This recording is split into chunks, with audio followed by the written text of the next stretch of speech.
जूलिम south Korea की एक बड़ी लॉ फर्म है जहां हर 2 साल में केवल एक बार नए वकीलों की भर्ती होती है। हमारी मेन लीड ह्यू मिन ट्रेन में किताब पढ़ने में मग्न है।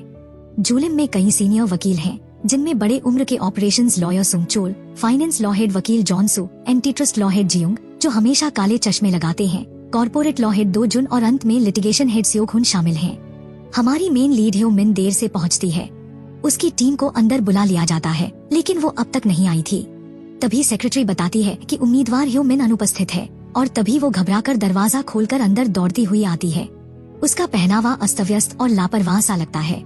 उसकी शर्ट पर व्हाइटनर से दाग ढका हुआ है और उसकी टाई पर साफ धूल जमी है। सियोक हुन तुरंत उसे बाहर निकाल देता है। उसके मुताबिक वकील के लिए समय सोने चांदी से भी कीमती है और देर करना टाइम मैनेजमेंट की कमी दिखाता है। वकील सुंग चोल ने नरमी से देर का कारण पूछा, सोचकर कि शायद कोई इमरजेंसी सिचुएशन रही हो, लेकिन ह्यू मिन ईमानदारी से बताती है कि वो किताब पढ़ने में खो गई थी और स्टेशन छूट गया। सुंग चोल उसकी ईमानदारी की सराहना करते हैं, लेकिन कारण उचित न होने से फिर भी उसे बाहर जाने को कहते हैं। ह्यू मिन जिद करती है कि वो बाहर इंतजार करेगी जब तक पैनल अपना फैसला नहीं बदलता।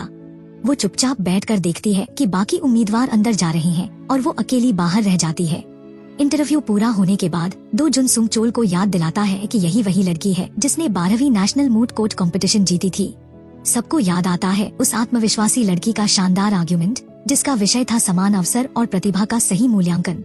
उस समय जुलिम की टीम ह्यू मिन से बेहद प्रभावित हुई थी और अफसोस जताया था जब पता चला कि वो ली एंड सीओ फर्म में जाने वाली है।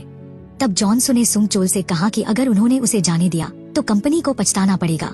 सुंग चोल ने बाकी लोगों की राय पूछी। समय को लेकर सख्त माने जाने वाले सियोक हुन ने भी हामी भर दी।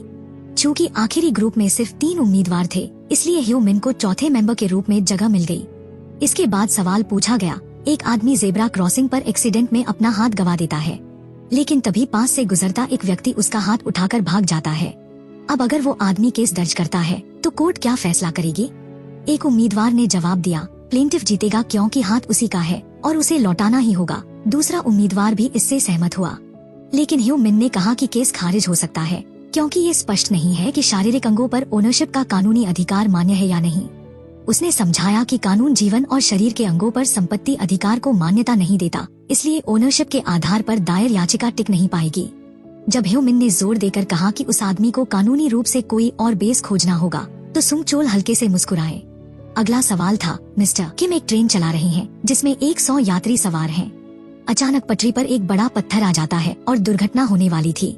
मिस्टर किम के पास विकल्प है, या तो ट्रेन को पत्थर से टकरा दे जिससे कई यात्री मारे जाएंगे, या फिर पटरी पर काम कर रहे एक टेक्नीशियन को कुचल दे और यात्रियों को